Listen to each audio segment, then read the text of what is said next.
Olá, boa tarde. Hoje é quarta-feira, dia 6 de julho. Está começando agora mais uma edição do programa Conecta, com tudo o que é destaque aqui no Parlamento Catarinense. Eu sou Deluana Bus, jornalista da TV da Assembleia Legislativa. E aqui comigo está meu colega Marcelo Espinosa, jornalista da Agência de Notícias aqui do Parlamento. Boa tarde, Marcelo. Oi, Deluana, fazendo sempre o convite a quem nos acompanha para assistir ao Conecta ao vivo pela TVAL, em sinal aberto na Grande Florianópolis e em Blumenau, ou ainda pelo streaming no YouTube da Assembleia e também no perfil oficial no Facebook. E lembrando que o programa Conecta também é transmitido pela rádio da UDESC, que é a Universidade do Estado de Santa Catarina, nas cidades de Florianópolis, Lages e Joinville. E a gente começa o programa Conecta de hoje falando da reunião da Comissão de Constituição e Justiça aqui do Parlamento, reunião que foi realizada na manhã de hoje com a aprovação de alguns projetos, inclusive a admissibilidade de uma proposta de emenda à Constituição que visa permitir o repasse de recursos de emendas parlamentares impositivas para hospitais inadimplentes. Por que permitir esse repasse, Marcelo? Porque, Deluana, geralmente quando é feito o repasse de recursos para esses hospitais, recursos públicos, existe uma exigência por parte de quem vai fazer o repasse, geralmente é o Estado que faz esse repasse, para que esses hospitais não tenham nenhum tipo de certidão negativa de débito. E esses hospitais filantrópicos, principalmente, eles têm problemas, às vezes, com conta de luz em atraso, ou até mesmo atraso com o Estado em algumas obrigações ou com a Previdência, e por isso eles estão negativados. Só que a necessidade deles receberem esse recurso é muito maior do que qualquer exigência de débito, porque eles precisam de dinheiro justamente para pagar essas dívidas. Então essa é a proposta de emenda que passou hoje pela comissão, é a admissibilidade, ou seja, é a etapa inicial. A admissibilidade agora tem que ser confirmada pelo plenário da Assembleia para depois a PEC voltar para as comissões e aí sim ser discutido o mérito da proposta. Nessa mesma situação, os deputados aprovaram uma outra proposta, a admissibilidade de uma outra proposta de emenda à Constituição que pretende tornar facultativas as audiências públicas para a realização de emendas na Lei Orçamentária Anual. Isso, nos anos 1990, a Assembleia de Santa Catarina aprovou a exigência da realização dessas audiências, colocou isso na Constituição. Durante muitos anos, a Assembleia fez essas audiências nas 36, então, SDRs, depois viraram ADRs, do Estado, só que com o tempo isso acabou meio que caindo em desuso. Além disso, houve uma manifestação do Supremo Tribunal Federal no sentido da inconstitucionalidade dessa obrigatoriedade. A Assembleia pode realizar as audiências? Pode, porém, elas não têm que ser obrigatórias. Essa alteração proposta nessa PEC transforma essas audiências de obrigatórias em facultativas, ou seja, ainda continua assegurada a possibilidade de ouvir as comunidades, de ouvir as regiões, quando da elaboração do orçamento do Estado. Marcelo, como o Marcelo falou, então, essas duas propostas foram aprovadas na admissibilidade, ou seja, elas continuam tramitando aqui no Parlamento, retornam agora para as comissões e daí seguem a tramitação normal. Durante essa reunião da Comissão de Constituição e Justiça também foi aprovado um projeto de lei que prevê a tornada obrigatória a realização de um teste do olhinho em recém-nascidos aqui de Santa Catarina, Marcelo. Isso, o objetivo, Deluana, é evitar que recém-nascidos, alertar casos de recém-nascidos que tenham doenças,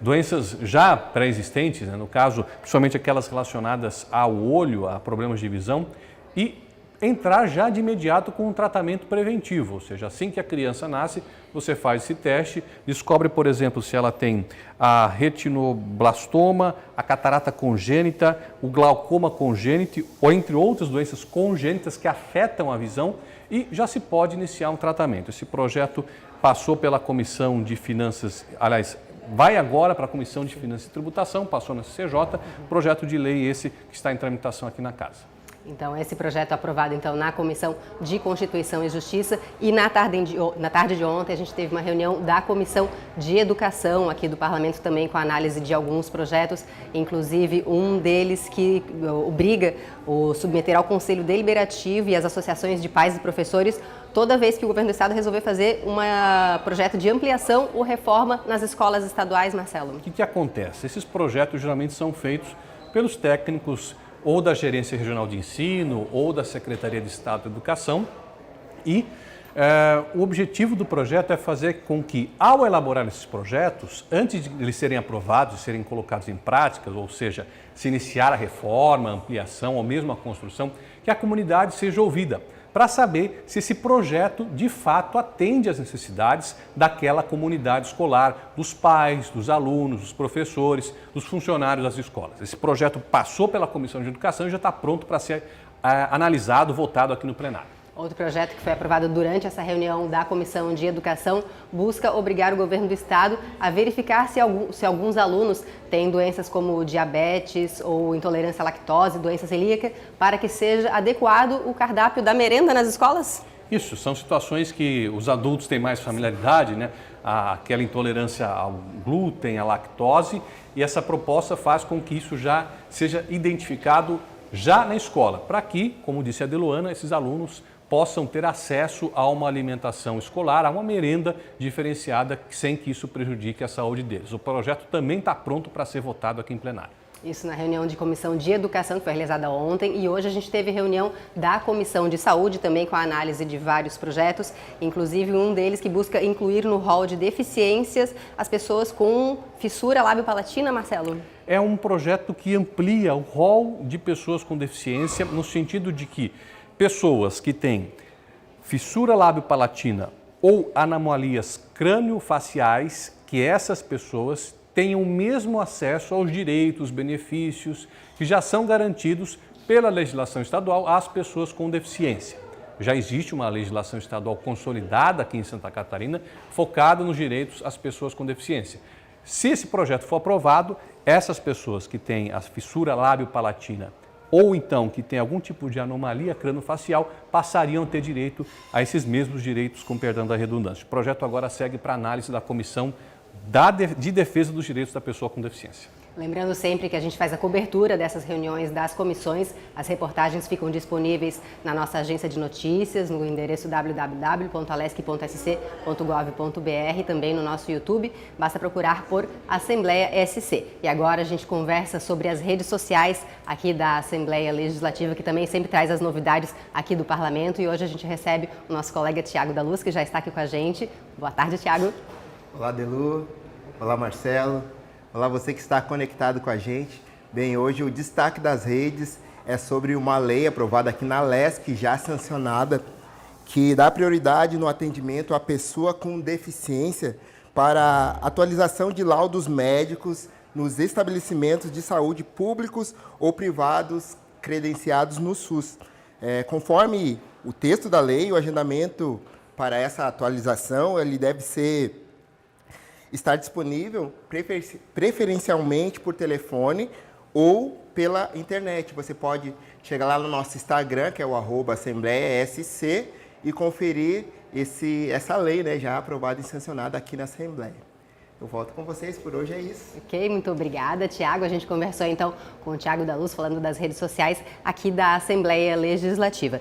E a gente ontem teve reunião ordinária aqui da Assembleia Legislativa com a aprovação de alguns projetos de lei, inclusive um deles que cria uma rota turística aqui em Santa Catarina, a Rota Turística Caminho do Louvor. São 130 quilômetros entre Ituporanga e Nova Trento, Marcelo. Nós comentamos sobre esse projeto ontem aqui no Conecta. É um projeto do deputado Milton Obos que tem como objetivo criar um roteiro turístico relacionado a atrações religiosas nesses municípios, começando ali por Ituporanga, na igreja matriz da cidade.